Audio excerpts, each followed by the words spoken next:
What's up, guys? Suits is finally back in all of our lives. We're going to talk about all about it. The first two episodes right here in Mike and Rachel's last season together on the show. It's going to be crazy. Tune in. Check it out.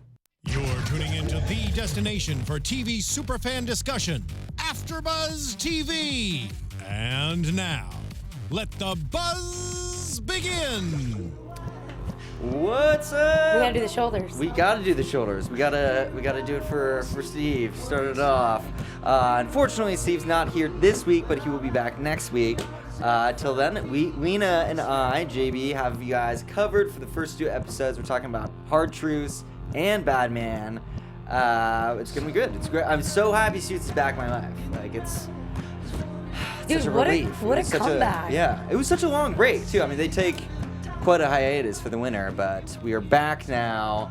And what a cliffhanger we left on. I mean, Donna kissing Harvey. This has been, as you guys, fans know, such a thing set up from the way back when, like the origin of this. There's a lot of Team Darvies out there. We don't have to get into politics right now. We can stay neutral, but yeah, it finally happened, and we're dealing with it now, which is cool. I mean, it starts off, they kind of address it, which everybody was waiting for, the kiss hanging over everything. Harvey's obviously rattled. It's affecting Paula and his relationship, clearly. He kind of acts a little bit rash and asks her to move in. How'd you feel about that? You know what's interesting is I've always been one of the people on the panel to love Donna. Not necessarily Donna and Harvey together. I know everyone has their different teams. It's like Harvey and Paula or Harvey and Donna. But I really think she crossed the line. I think, Louis Litt said it best when he said, Donna, it's not like you just divulged how you felt. You actually went and you kissed a man who is in another relationship. And actually, I have so much more respect for Harvey now because his immediate reaction was, you made me that man that I never wanted to be. Right. Like, she also knows he kind of has that foundation of growing up and the cheating.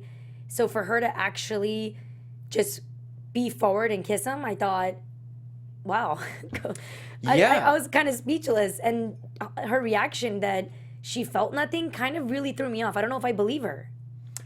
I think that she felt something. It just wasn't what she wanted to feel. Or I guess, we knew that she kind of kissed him to see if he would kiss her back, and then they would start a relationship, throw everything away and do that, or not. And he, the way that it was confirmed that he didn't kiss her in the way that they just quit everything and be together, at least not right now, which I am a fan of. I like both of the characters a lot, but I like them as they've always been, that working relationship. And I think that's how I like those characters to be. I know that there's always been a contingent of people wanting them to be together, and they do get along great. So I think that they would be able to they're essentially office husband and wife because they've never been separate for more than a day. Well, they have an excellent work relationship. She, Harvey admitted at the end of episode 2 saying that you have always put me ahead of yourself. You've always put me first. You call me at 6 o'clock in the morning. I'm the first one you call at midnight when you have a thought going through your head. It's just, for me, I feel like Donna acted really impulsively. And I understand that even as a woman that oftentimes I may act impulsive, not in situations like this, but she acted off of emotion. She was listening to Mike talk about him and Rachel, and then talking about Harvey, and then she was listening to Louis saying that I'm going to go after what I want. But it's she took two different people's situations, applied it to herself, and then just ran and acted out impulsively, not really thinking about the consequences. And I do think that she actually felt something, even though she's saying, I felt nothing. I think she's just trying to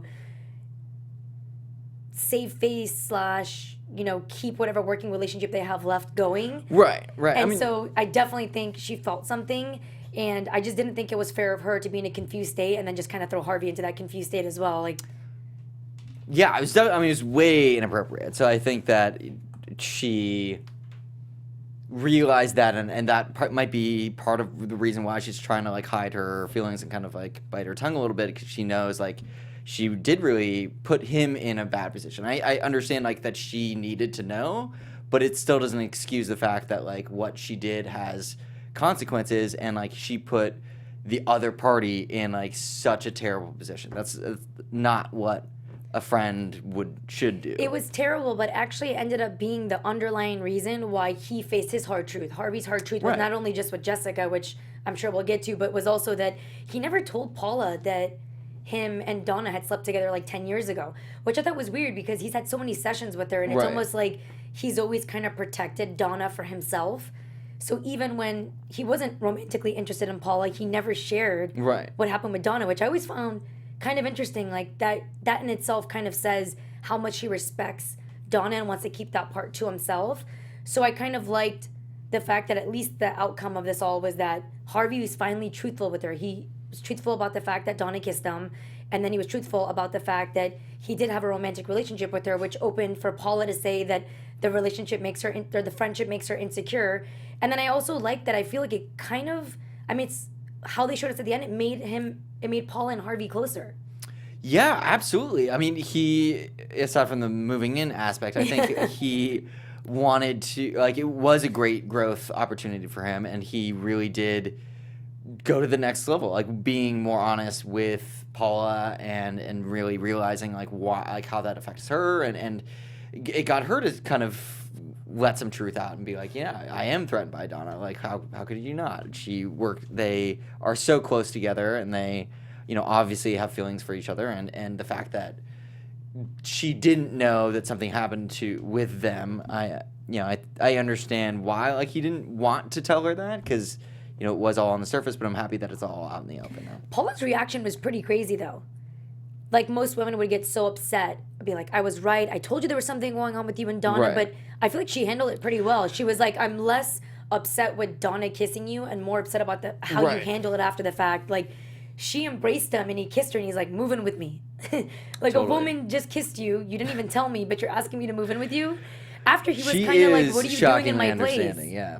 Because remember, like, when he first walked in, he's like, what are you doing here? She's like, you gave me a key. That's what I'm doing here. Yeah. I mean, she is a therapist as well, so she's very, you know, on top of her own emotions. That being said, she didn't, you know, let everything that she was feeling be known to Harvey. So I think, you know, relationships are hard, and it's nice that even the people, like, she professionally helps other people through their issues like that, and even she, like, wasn't completely upfront.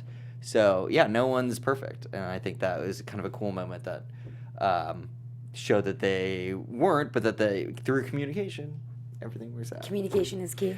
Totally. Communication is key, which I mean, kind of trickles down to everything. The whole Stanley Gordon thing, I mean, they were in kind of a bind, the firm where Jessica's name, like, needed to be taken off, and Harvey to take it to the next level and just move the firm forward, like, as their own, and he's finally able to do that. I mean, and I don't think, well, I through, again, communication, if he just kind of talked it all out, they probably could have come to that conclusion earlier, where they didn't have to try all these different schemes. Like, Lewis kind of goes off and tries to blackmail someone, and it doesn't work, and Harvey kind of tries to pull some tricks up his sleeve with Gordon as well, and that doesn't work. So then at the end of the day, they just kind of needed to just take a moment and write this thing and kind of essentially throw Jessica under the bus, which sucks, but it needed to happen. And I think when, you know, there was a great line, like, what would Jessica do? I literally was looking at my nose to read. He said, I asked myself, what would Jessica do? So even with her name coming off, she's still kind of like that spirit that just comes in. She has that phone call right at the end with her and Harvey? No, Donna, sorry. I was like, we took the fun at the end. Donna. I will tell you something. So it was interesting to me when the name came off in this whole situation, is I liked how the screenwriters, or, you know, whoever wrote this episode, they kind of tied in Gordon and, like, all these other players. Because don't you ever wonder, like, what happens to all these name partners or these people that were a part of the firm, like, over all these seasons? Like, where do they go? So I love the fact that they came back, added Gordon in it. Gordon kind of felt like he got his little bow on top by, you know, releasing that statement about Jessica. But I'm surprised that Harvey actually released that statement. I really didn't think he would do it. Yeah, I think he really didn't want to, especially since he knew all those words, as harsh as they were like about his actions. So I think that made it even harder, like, not just throwing Jessica under the bus, which sucks, and he would never want to do. He was like essentially saying it to himself, and I think that's a really hard pill to swallow when you know that like you are like that horrible, like what needed to be said to kind of clear their name was so bad, and like he has to know that he did that. Like it is like that atrocity that like someone would be denied. Like she got disbarred. Like that's crazy. And so he has to know that he, is to blame for that. And so that was just so hard. At least Jessica's getting her money back. She is. She's getting paid and like off the books too. Where's That's crazy. $2 million going? That's a good question. I mean, I can't wait to see. I don't know why she needs it to be like off the record so much, but I mean, and she can't say anything about it. It's very shady stuff, but it is. But I feel like it's gonna end up tying in somewhere, and I love the fact that they're still incorporating her in this season because I love to have like Jessica in it, even if she's kind of like off in another state. But no, I agree. I think it was important for the name to finally come down. I feel like it's just the Band-Aid that needed to be ripped off. Like, we went back and forth about the name coming off, like, how many episodes in? What's interesting is I think it's a little bit too soon for them to already be thinking about another name partner, but I understand for facial reasons they need, like, a new name to add to make the whole firm stronger. Right. I mean, 3 is definitely a power But number. how random was that meeting? Like, the meeting they had with Kyle Clement? Yeah. Yeah. I mean, that was kind of that went south very quickly. But I think to me, it was just basically a power play between, Donna and Harvey. Obviously, at that point, they hadn't talked about everything and it wasn't, all tidied up. And so they were having an argument, like, without having the argument. And, Harvey said, like, don't set this up. Like, I'll take care of it. Donna came back and, like, did it anyway. And so, he was obviously pissed about that. It's kind of power play. Yeah, but Lewis told her to do it. Right. He did. But she still did it at the end of the day. Just because, I mean, Lewis says a lot of things. Let's be real. And so she did it despite what Harvey said, like, exactly to her. And so, he was letting her know that that's not cool. And in that meeting, it was such a great moment. Like, she kind of, like, sets Harvey up to be like, okay, well, like, if you got to answer this or else we're going to look bad. And he really went up to her and he was like, yeah, well, I guess, like, because Kyle was like, what am I doing here? And she's like, what is he doing, Harvey? And he was like, I don't know. We're not really looking for anybody. So you're probably wasting your time. And that was it was an interesting move because I didn't see that coming. And he was able to one-up Donna without making himself or the firm look bad. He just sort of made Donna look bad because she obviously set that meeting up. I think it was premature of her. I mean, he had just said the day before or the day earlier, like, I don't trust your judgment anymore. The fact that you made a call like that to cross that line. And I will say this. She had a valid point. That line has always been blurred. Like, there's never been a clear black line between Harvey and Donna. So she did have a point about it being blurred, but going back to communication, like, let's try communicating first. But I still didn't think he handled that situation well. Well, I mean, it was a lose-lose. Like, that's not... They were clearly in a fight, and, like, he wasn't going to budge. They're both, like, stubborn people, so that's, like, not... I think it was... They should have worked their stuff out before doing anything like that. Like, But then he trusted her enough to ask her if they should make Mike a senior partner. Yeah, I mean, which I thought was interesting. You just finished saying you don't trust her judgment, and then you're right. asking But I mean, what she thinks. he didn't trust it in the moment. Like, they've had such a history. It's like being a married couple. Like, clearly they're not. Which, as we were discussing this, but you don't lose faith in them, like, as human beings. It's like, yeah, right now you screwed up, so like we're not on good terms. Yeah. But that doesn't mean that like don't trust anything you say. Weren't you kind of shocked that Donna said that Mike wasn't ready? I wasn't expecting that from her. Yeah, but I mean, she's right. I mean, I don't think he's ready either. And I think that was nice because Harvey is such a fan. Like they're such good friends, Harvey and Mike. So I think that that kind of clouds his judgment a little bit. Like he wants to help Mike out. it's the same with Oliver and Mike. Mike like feels bad for Oliver. Like he wants they're friends, so he like wants to let him win. But in this world of it's like a very dog eat dog. Like they are representing their clients, and if their clients have are pitted against each other, then they're obligated to do the best that they can do to win. And so it's a competitive thing, and it's all is fair in love and war. Like obviously, like they're not gonna like defame anybody's like reputation like so bad, but I think that they should do everything they can to win their case. Yeah, and I mean, he obviously has the criteria for it. I do agree that I think that he just became an attorney right away. He has to build up. You have to actually put the dues in, put the time in, because I mean, he took the quality foods case from what Alex was saying, $30 million sounds great. He ended up getting $120 million. Pretty awesome. Strong armed the guy, saying, you better make sure that 20% makes it to the truck. That's incredible. Yeah, that's quite a jump. Yeah, because it went from 30 and then it went to 90, and then he was just like, nope, boom, so he has 120. He does have the skill set, but I do agree that he needs the time to earn it. It's almost like sometimes in life, we need to actually work for something, or we won't. That's not that we won't appreciate it when we have it, but you just need the different levels of experience. So I do agree with that. And I thought Mike handled it well. Like when Harvey told him the truth, and I was loving this episode because it is about the hard facts, and you just got to tell people what it is. When Harvey actually was honest with him and said, hey, I don't think you're ready, I really liked Mike's answer. He's like, you know what? Got to focus on the wedding anyways. Let's talk in 6 months. Yeah.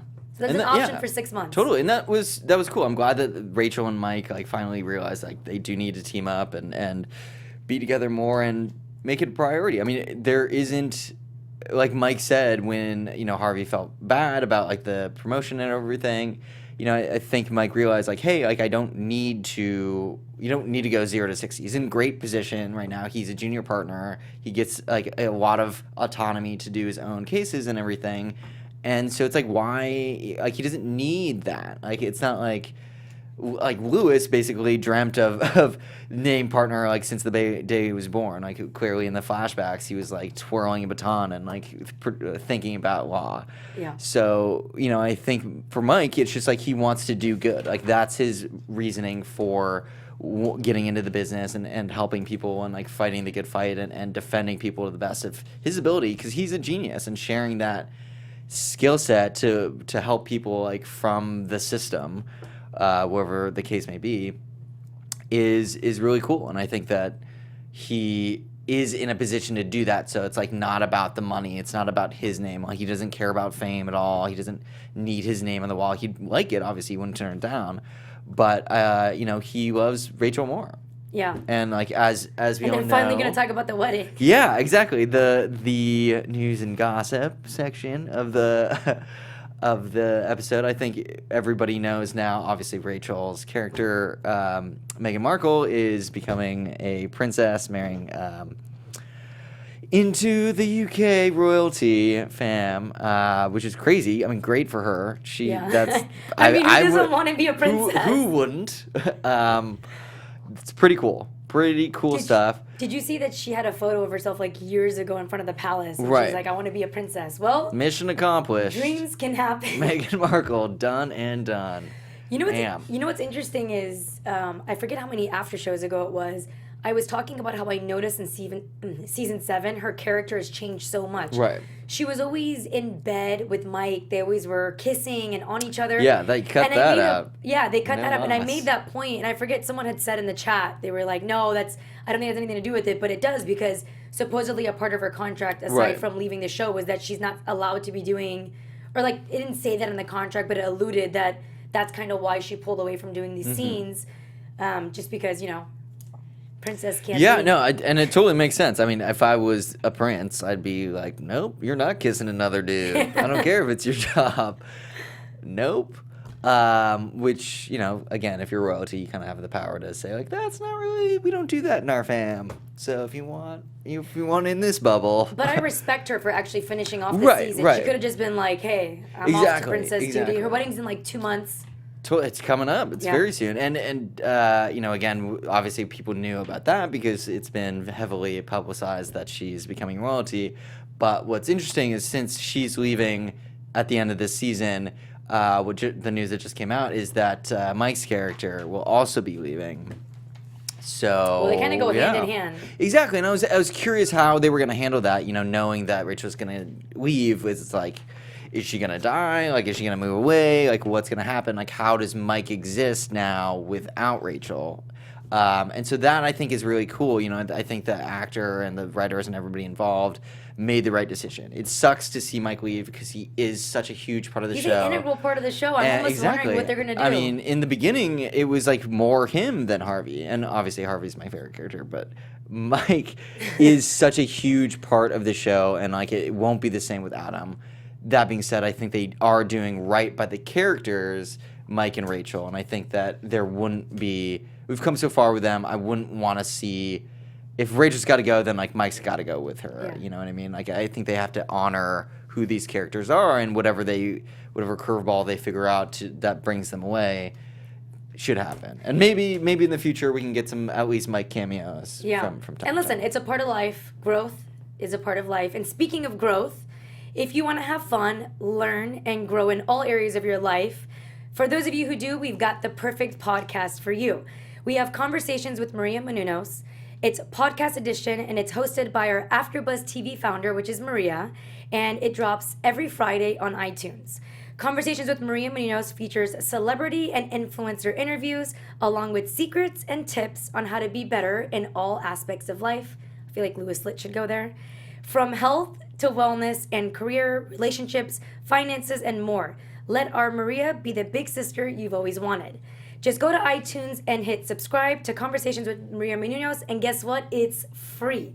Be sure to rate and comment, and when you do, let Maria know that we sent you there from the Suits After Show, of course, JB and Lina. Yeah. And Conversations with Maria Menounos, podcast edition. Make sure to check it out, and good luck to Rachel and Mike. Yeah. And wherever they go in life.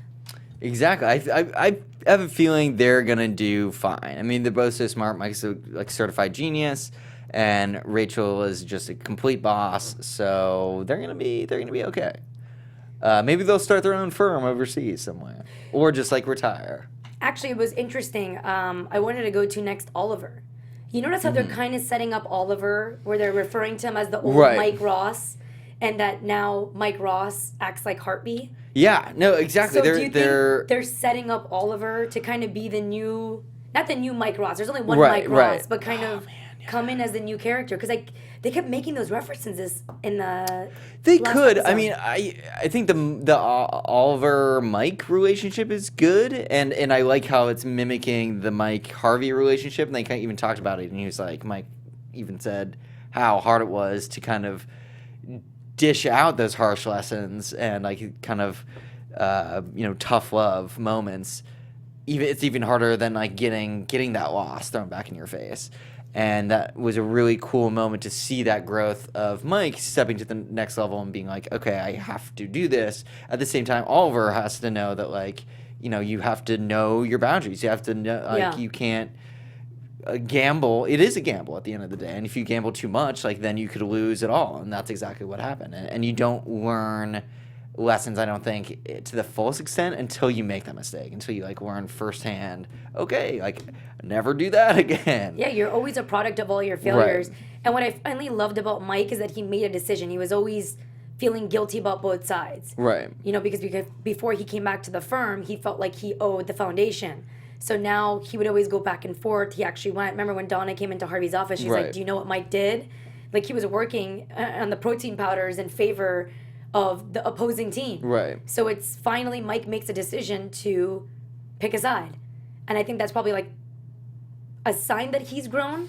Definitely. Because I know Donna was saying she hasn't really seen him act as if like he should be a senior partner. I think this is definitely a step towards it. But obviously, we know it's not going to be a step towards it because we know he's taking a step out. Yeah. So something's going to happen where he's on his way out. Right. And that'll be interesting to see how that develops and how they play that out. I mean, again, everything is setting it up so he would be more part of the firm. So to pull him out is going to be an interesting thing. And it's got to be huge for both those characters to be pulled away. And I don't know, I'm very curious like how the writers play that out. I know. Because I don't know, you were talking about Oliver. I don't think that he would be that he works with the other characters like without Mike. Again, it's so like Mike is kind of the key cog in that whole relationship. So I don't know if Oliver would be able to have a direct relationship with any of the characters, Lewis, Harvey, even Alex, Don. I mean, he's no direct ties to anybody, and Harvey's not a fan Mike at all. Brings him in.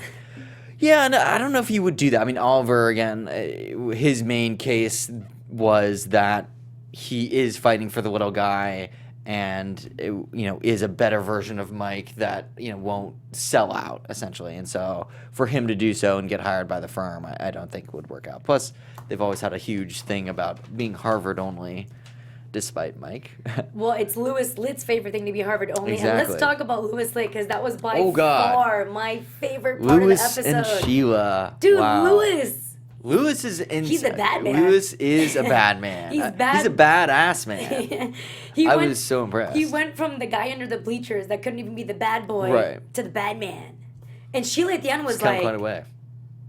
Who is She this? was like, what? He might get her back. Just, I mean, I think he's grown so much, and these past 2 episodes have really shown that. Like, he's had such great moments of complete sage advice. Like, I can't believe this is the same Louis Litt that we're talking about, like being like the voice of reason for all these characters that have kind of, when everything's hitting the fan, and he's like saying. But is he the voice of reason? Yeah, he's had moments. I mean, he obviously. About his final decision with Sheila. You think that was reason? Yeah. Well, I mean, I think he finally realized that what he wanted to do. I mean, I don't know if it was like either way. I think he just like made a decision, like, hey, this is how I'm gonna play it, and that's I'll deal with it later. And I think that's a huge step forward with Louis. Like, he doesn't have to think about everything like it's the end all game, because he's always been such 0 to 60. Like, he's always been like, okay, like he rushes forward full force and it's like, I want to marry you and have kids and everything, and like that'll be it. And you can't always think that way. It's great to plan for that, but you can also live in the moment, and I think that's what he's doing. Well, we finally all know how it all stemmed from insecurity from his childhood, and that's actually something I really liked in this episode. I like that they were doing flashbacks, like it was showing Harvey with his dad in the studio. Yeah, and that whole thing with the record executive. All because of Mitzi. 1986. Mitzi with the hair. Classical Mitzi with the hair. Yep. And it's interesting to see this young Louis Litt walking into the house, and he acted so much like the current Louis Litt. Right. He's the guy that was talking as if he was an attorney back then, and Mitzi's parents loved him, and the girl had to lie and say that she was hanging out with Louis to be able to hang out with the jock. And it's interesting because his psychiatrist said that you're always looking for girls that are unavailable. Like, in all his relationships, one of them was pregnant with another man's child. Now Sheila is in a relationship with. Yeah, and he's always been willing to kind of bend backwards to make that happen. And I think that's like the newest Louis. Like, when he became the bad man, he was like, no, I'm going to just do me, and then people will either get down with it or not. Like, and that's a really cool thing where he's finally being the one that's in control. And I think he's always like said, yeah, because he was like, no, this is happening. We're not gonna do this. We're gonna do it my way. We're gonna leave the door unlocked. We're gonna, like, I don't care if we get caught. Like, boom, this is happening. I'm going up, and you're coming. I don't know if this is the male-female perspective, because my interpretation was, like, when we're doing the flashback is his insecurity has stemmed from when he was a kid with this girl. No, Mitzi. it definitely did. And he overheard her saying he's a nice guy. Like, Mitzi was actually backing him up. She's like, no, don't say that about him. He's not a dweeb. He's a nice guy. He's this, he's that. And then she finishes off by saying, but I'm into bad boys.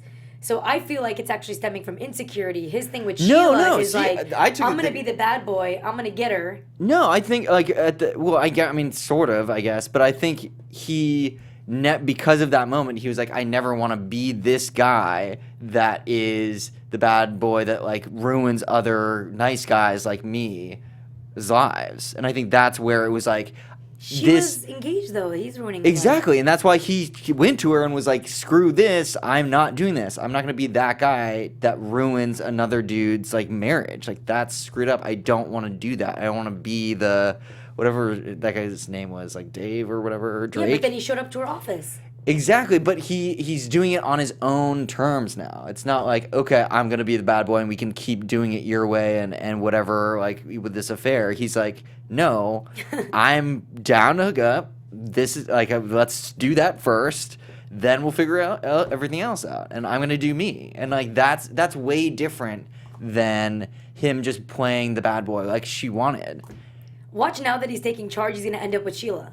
Yeah, exactly. That's what I mean. Like he can easily pull and like through now his actions, like he can get Sheila back to him like for himself. He can say that like this Lewis like after they hopefully clean up their office, her office. He can be like, yeah, you know, I want this to continue, but I don't want you to be seeing him. So I will say by far, I think Lewis has grown more in this show than any other character. Perhaps, yeah. I mean, I think he did have a psycho moment that's a good though call. when he made an appointment. I think so. When he made an appointment with like the investigator, he had like the 3 appointments. I mean, kudos to Dr. Lipschitz. The dude works wonders because Lewis is a completely different person now, and he continues to grow. He is such a great guy now, and I think that Sheila should like give everything up to be with him. And I think that I hope they have kids as well, because I think that's what Lewis wants. And even though he said that was something that he was willing to give up, realizing how much he loves Sheila, I think that it'd be cool if the bad man gets everything that he wants. I'm very pro Lewis now, which is weird to say because he was he was an enemy for so many years of Harvey and everybody and in the show. So it's Lewis has always been very aggressive when it comes to work and the firm, but I've noticed in relationships, because of his insecurity, he always takes the back seat. So it's interesting to see that if he actually comes out and is his own, how he's like taking charge with Sheila, he'll probably end up getting everything that he wants. Yeah. But not if he's crazy Lewis. Exactly. There's variations of Lewis. There's like the backseat Lewis, the crazy like hiring an investigator Lewis. We got to get the Lewis in between. Exactly. Yeah, he needs to be calm and collect. Like when Sheila's he makes face moves. when she's like following him, she's like, "Where do I go? Do I follow him?" Exactly. I mean, as long as he takes a deep breath before he does anything rash and just like thinks everything through. He is a methodical guy, so I have confidence in the whatever he and Dr. Lipschitz have worked out with Dr. Lipschitz said, "I know you're not a bad boy." Right.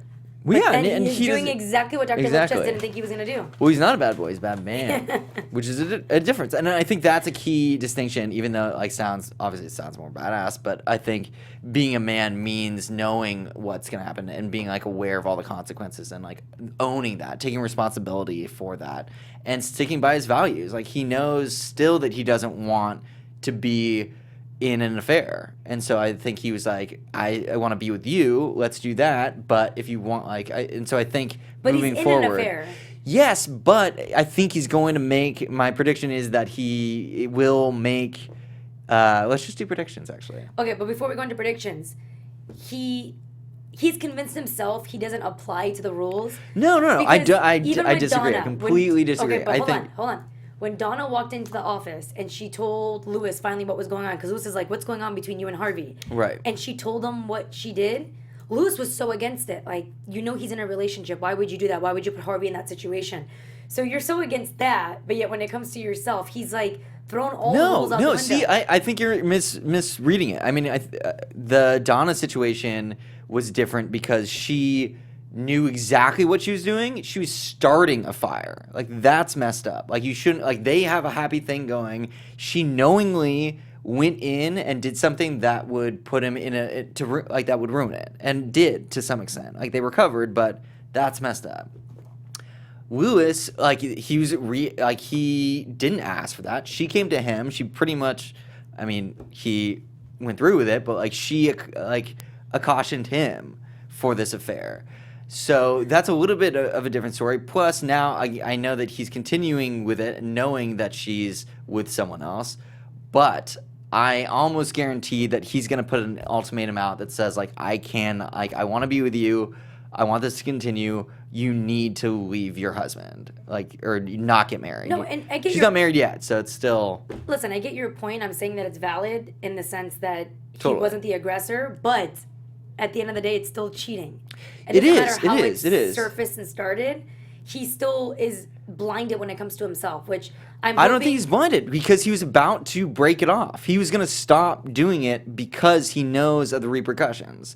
Donna acted not even acknowledging that there would be repercussions, and that's the difference. Like But I don't think Donna was malicious. You're making Donna sound. I don't think she meant to do it, but she didn't think about it. I mean, we do have to wrap because we we can talk about this all day, but I do think that I don't think she went in knowing like, hey, I'm gonna ruin Harvey's relationship. Never in a million years would she think that way. But she definitely acted on and not even thinking about what would happen. She was like, I'm gonna do me. Oh crap, that's screwed up. She literally went off of what Lewis and what Mike said to her and applied it to herself and just ran with it.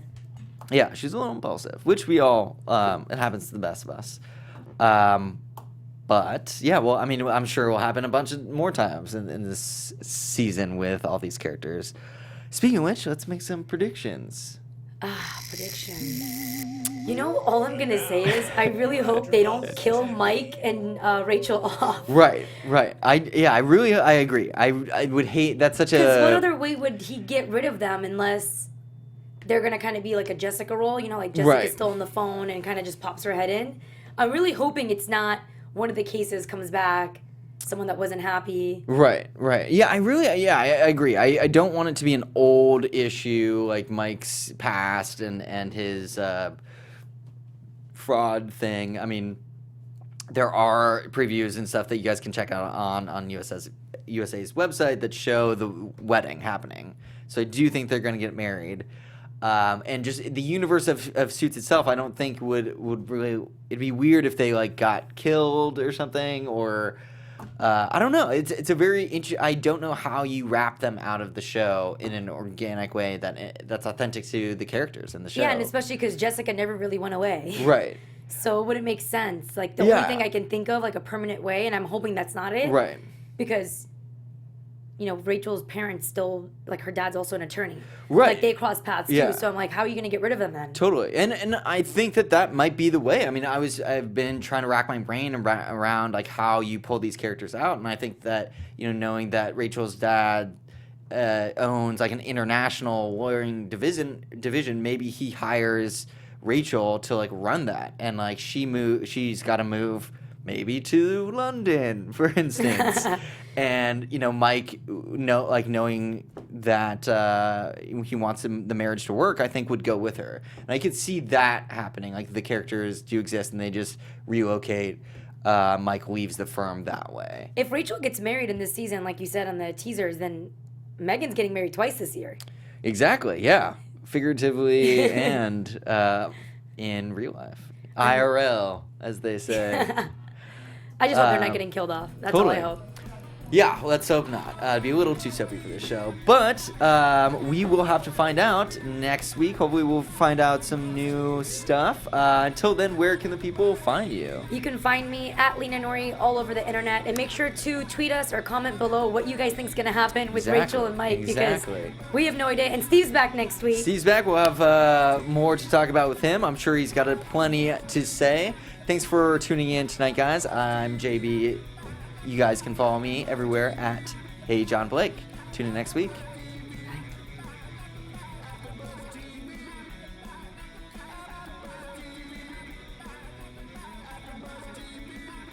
From executive producers Maria Menounos, Kevin Undergaro, Phil Svitek, and the entire AfterBuzz TV staff, we would like to thank you for listening to the AfterBuzz TV network. To watch or listen to other after shows and post comments or questions, be sure to visit AfterBuzzTV.com. I'm Sir Richard Wentworth, and this has been a presentation of AfterBuzz TV. Buzz you later. The views expressed herein are those of the hosts only and do not necessarily reflect the views of AfterBuzz TV or its owners or principals.